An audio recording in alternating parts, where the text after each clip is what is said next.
Hello, everybody. I'm just going to make a short video today on working with audio. And I'm mostly going to use Audacity, but I do want to show you there's this option, Twisted Wave, online. There's also something called Beautiful Audio Editor online and Bear Audio Tool online. Of those three, and Audacity actually has an online version too, but of all those, I think Twisted Wave is the best. There's a link to it in the resources. And even though Twisted Wave is the best, I still think downloading Audacity and using it locally is kind of the easiest at this point in time, sadly. So that's what I'm going to do. And what I'm going to do is just go to freesound.org and I'm going to go to sounds and I'm going to download this recording of Salt Wells Nature Reserve. So I'm going to download that. Take a minute to download. And while that's downloading, open up Audacity, which you have hopefully already installed.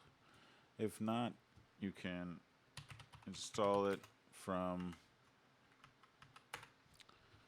here for free. It's a great little tool. I use it a lot. It's not it's not as full featured as something like Logic or Pro Tools, but it's great for what we need to do, which is just trim some simple audio files. And so I've got this file and I can preview it. I can take a look at it and see that it's a wave format, which means it's uncompressed and not compressed. It's a 48,000 sample rate, which means 48,000 times a second. The state of the data is being sampled, taking a little picture of all the frequencies, 48,000 times a second. It's two channel, which means it's stereo and not mono, and it's 21 seconds long. Now we can open it up in Audacity by just dragging and dropping it onto the icon, and we'll see we get a sound file. I can listen to that. And I can edit it. And editing is much like word processing. So I can do this in a bunch of ways. I can select some audio and just hit the delete key. Or I can grab a chunk that I like, hit Control C or Command C, make a new document, and Command V to paste it in. So you can see now I've got this sound file.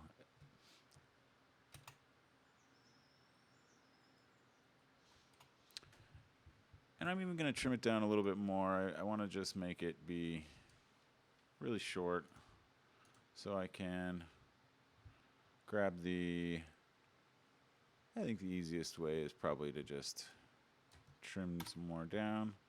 Maybe I want to throw a little fade in, so I can select an area, go to Effects, Fade in, and maybe a fade out. And so I'll select towards the end, go to Effect, and fade out. And so now I've got this sound file. I can save this document, which you can see it saves it as an Audacity project, not an audio file. But that's okay. I'm going to save it as my edit. And I can later come back and re-edit this if I want to. And now a very important step, I'm going to go to File, Export as MP3. It's a great format for us. We're not so concerned with quality. What we like is the fact that an MP3 file is going to be much smaller than a WAV file.